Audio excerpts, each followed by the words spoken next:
A deal between the Texas House and Senate's been reached on property tax relief, but it's far below the level Governor Greg Abbott asked for, and a lot less than most taxpayers expected. This is Tuesday, May 6th, 2025.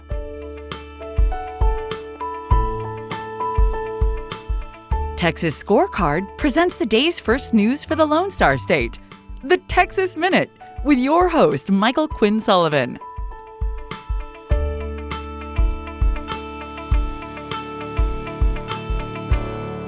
Thanks for spending part of your Tuesday learning about what's happening in the Lone Star State. Our goal at Texas Scorecard is to help you be more informed and effectively engaged as a citizen.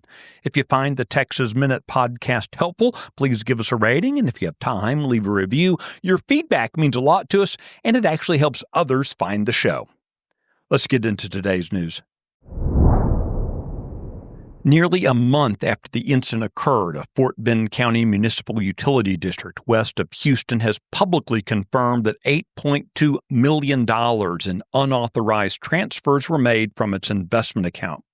The district provides water, sewage, and drainage services to more than 2,000 homes and businesses. The district has said that it remains solvent and utility operations won't be impacted by the theft. The MUD's bookkeeper maintains two main accounts, a banking account for operating expenses and then this interest-bearing investment account. The funds were reportedly moved from that investment account without board authorization on April 7th, prompting immediate notification to law enforcement and district officials. So far, $3.4 million of the fraudulently transferred funds have been recovered. No suspects have been identified in the ongoing investigation. Legislation put forward in the Texas Senate by Republican Bob Hall of Edgewood would abolish the lottery and not just the commission that oversees it.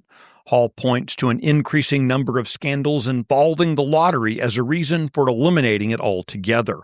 His legislation would create a new regulatory body to oversee charitable bingo in the state, which is currently handled by the lottery.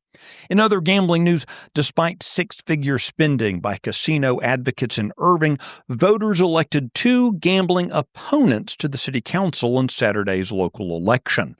Gambling was a hot topic during the city election after the Nevada-based Stans attempted and failed to secure council approval for zoning to construct a casino in the city.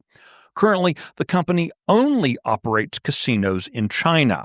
A third council seat will be decided in a runoff next month. It features a casino proponent squared off against a casino opponent.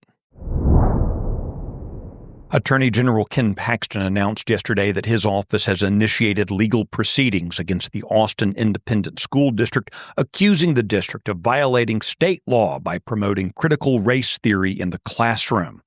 Paxton's office alleges that there's an unwritten policy in AISD of advancing CRT through curriculum and instruction, despite that state ban.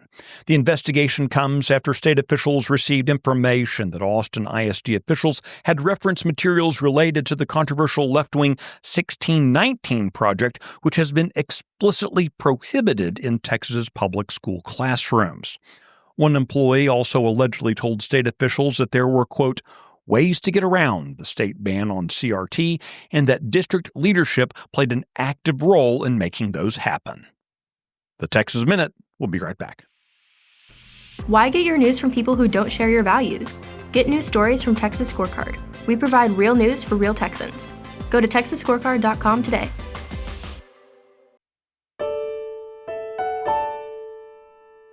It appears Texas lawmakers have struck a $6 billion deal on property tax relief, though critics say it doesn't go far enough to return the state's record surplus back to the taxpayers.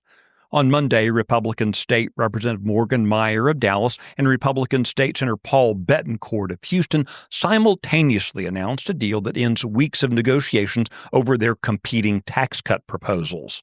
The compromise includes $3 billion in rate compression, $3 billion for an increase in the homestead exemption, and approximately $250 million for business property tax relief, essentially splitting the difference between the two chambers' original plans. Now, compression refers to the state paying local school districts to lower their tax levy. While compression must be renewed each legislative session, homestead exemptions are enshrined in the Texas Constitution.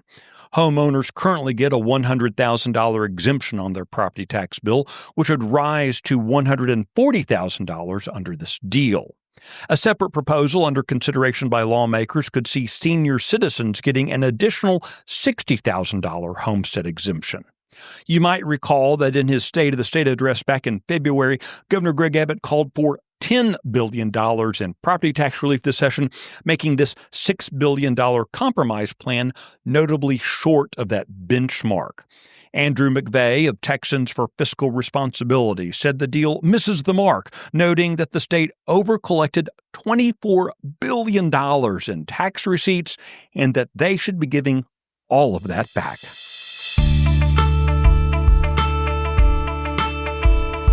You can find details on all the stories mentioned today and keep up with the latest news by visiting TexasScorecard.com. This edition of the Texas Minute was based on the original reporting of Joseph Trimmer, Luca Cacciatore, Aaron Anderson, and Brandon Waltons. It was produced by Nick Shepard in the 1836 studios. I look forward to seeing you out around the Lone Star State. Have a great day.